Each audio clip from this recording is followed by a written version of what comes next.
Hello everyone, welcome to another Rick's Picks. Today I'm going to be doing my review of the Masters of the Universe new Eternia figure, Man-E-Faces. So what I'm going to do is I'm going to take a look at him in packaging, then I'm going to take a look at the figure and his accessories, and then I'm going to give you my thoughts on him. And just remember, if you do like this video, go ahead and check out my Masters of the Universe playlist and hit that like, share, and subscribe. They're all small clicks for you, but it really helps this channel grow. So without any further ado, let's get to the review.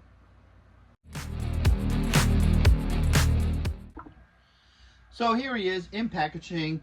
First off, you have this nice open window so you can see the figure, all his accessories. You got your age restriction here. You got the new Eternia logo, his name, and the Mattel logo. If you bring it up a little bit closer, you can see the 30 points of articulation, the skew, and then you also got the Masterverse logo there. Spin them around this way. You get Man-E-Faces, human, robot, monster. Alright, spinning around to the back. You get a little bit about the character. You get some alright art. Now, for most figures, I would think this is good art, and I would really like the art. But most of the Masterverse, artwork is a lot better than this. A lot cooler, a lot more work put into it. So this is kind of okay if you compare it to other Masterverse or Masters of the Universe, art in general. So it's an alright picture. You have your new Eternia logo there. Okay, everybody that's part of this lineup, and your Mattel logo. Spinning around here. Now this is actually kind of cool. So you spin it around here, and it's shown the alternate heads. So he comes with 3 alternate heads, and these are each of the different heads. So I think that's pretty cool that alternate heads did actually find its way onto the packaging, and this actually looks pretty neat. I mean, the skull head looks really creepy, so I really like this piece of art right here. Spinning around to the bottom, you got a skew and legal. So with all that being said, let's open him up and see what he's about. Alright, so here he is out of packaging. He's a pretty decent looking figure. He has your standard Man-E-Face look to him. So we're going to start off with the rotation first. So you have this side,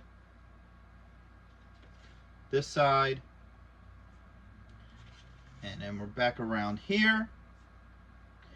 Alright, so now let's start looking at some of his details up close. So first off, you see that he has, some nice detail in the hoses and stuff on his chest. Alright, the same with his armor. Now the weird thing about this figure is that his arm pieces are actually a different color than the legs and the rest of the body armor. I don't know if they did that purposely just to give it, a different look, like a different contrast to the body. But I do like this metallic look that they use for his legs and stuff. I think that looks really cool. Same with the headpiece. That looks pretty neat. Alright, spinning around to the back. You have some nice, hosing and stuff on the back. Kind of actually like this look, to be honest with you. I think that looks pretty cool. So for the most part, his overall look is pretty standard for a Man-E-Face. So now let's start going through his points of articulation. So first off, he has a shoulder joint, a bicep swivel, an elbow joint, and a wrist joint. Now his head doesn't move, which, is not a surprise to me because most Man-E-Faces heads don't move due to the play feature. But he does have a joint here under the ribs. Alright. He has a joint right here at the belt line. Alright, spin him around this way. He does have a thigh joint, a swivel. Alright, a knee joint. I believe he has a swivel right there too. And then he has an ankle joint. Alright, so now with all that being said, let's get his arms back down to how they should be. His play feature is, like anybody who has a Man-E-Face knows, is that the head swivels so he gets all the different faces. So he has his human face, his monster face, and his robot face. So overall, as a figure, he's pretty cool. He's definitely your standard Man-E-Face figure.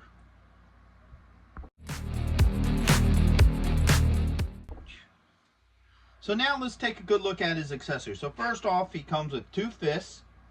So he has 1 fist. And he has 2 fists. He comes with his ray gun, I guess this is.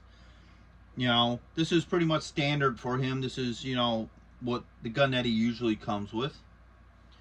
Alright. And now, this is the neat part to him. So he comes with this traveling case. Alright, so he has his little traveling case. It has 2 plugs here that can hook onto his back with 3 alternate faces.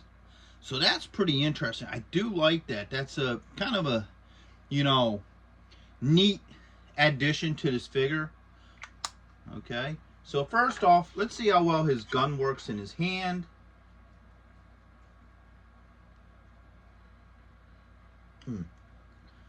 Alright, his fingers do move a little bit, so shouldn't be an issue. Okay, so the gun fits well in his hand. No issues with that. Let's swap out one of these fists. Alright.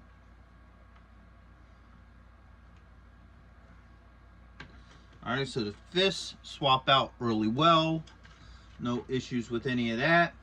And now, let's swap the heads around. Okay. So what happens is this piece pulls off. There it goes. You open up the case here. Let's get these other heads out. Alright, they're in there kind of tight. Alright, so let me see. Let me get a little screwdriver here. Let's see if I could just pop these out. I would suggest being gentle with it. Okay, yeah, so they just pop out like that. Whoops, there goes that one.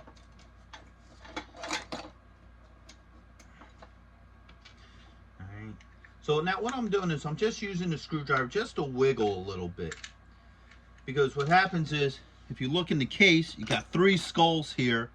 And that's what they hook onto, because if you look on the back of them, you got 2 little pegs. Alright, so you should just swap out really easily. Alright, so that will go here. Get this face off. Put this face on. Alright. And then this one. Now the neat thing is, if you look at his head, you can see the little skulls, the similar with the carrying case here. So that's pretty interesting that they added that finite little detail there. So that goes on. This just pops in again, and now you can rotate between these heads. All right, and back to the skull. So that's a neat play feature. I like how you can swap those out. And of course, when you bring up the case, you know, his, you know, I guess you would say standard heads can also fit in here as well.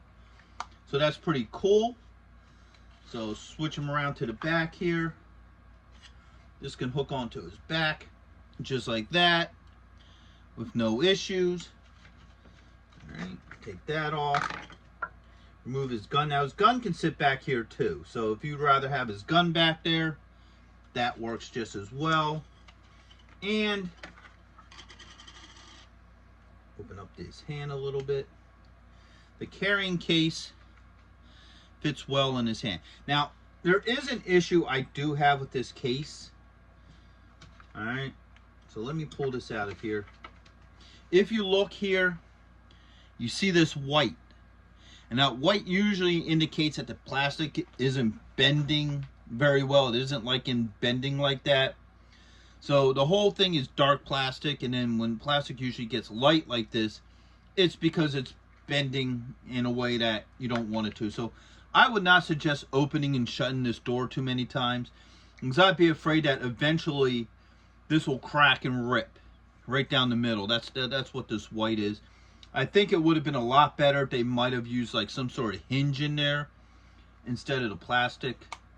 So that's my big concern with this figure, is that eventually if you move this door too many times, this will just rip off. So other than that, I think a lot of his accessories work really well with him. So my final thoughts on this figure is I believe he's an okay figure. All right, he's a pretty decent figure. The figure himself is pretty much standard. There's nothing really different or unique about the actual figure. He has your standard man-face look to him. His gun is his standard gun. What really makes this figure worth getting is the case with the extra faces. The extra faces is what makes this figure work really well. As far as I'm aware of, none of the other man-faces came with, you know, extra faces. Maybe the classics one, I'm not sure. But it is a very nice touch, and that's what makes this figure worth getting, is these extra faces. I would say if he didn't come with the extra faces, I probably wouldn't even bother with them. But that's what makes this figure worth picking up. And as for his joints and everything, they all work very well. You know, I didn't have any issues with the joints. His hands swap out very well. His weapon fits well in his hand. The faces are easy to swap out. I didn't have any issues with the faces. Yeah, you might want to use a small screwdriver or something to pry them out of the carrying case. But other than that, you know, they swap out really well. The helmet comes off very easily. Even the play features, easy to spin up top. And also, I forgot. What also makes it easy is the tip of his gun can actually fit here. Oops. Shoot. I almost forgot about this. Can actually fit in here. And then you can actually use the gun to switch the heads around a lot easier. So I forgot to mention that earlier. So that's actually a neat feature as well, that you can actually use the gun for that. So probably my biggest concern with this figure is the case. And it's this piece right here is what concerns me. Because I'm afraid after, you know, use for a while that this right here will just break. So that's probably the biggest flaw to this figure, is that part of the case. That you run a good chance of that actually ripping off, unfortunately. But other than that, he's a good figure. I would recommend him to go with your, you know, new Eternia figures and the rest of your Masterverse figures. So with that being said, I hope you did like this review.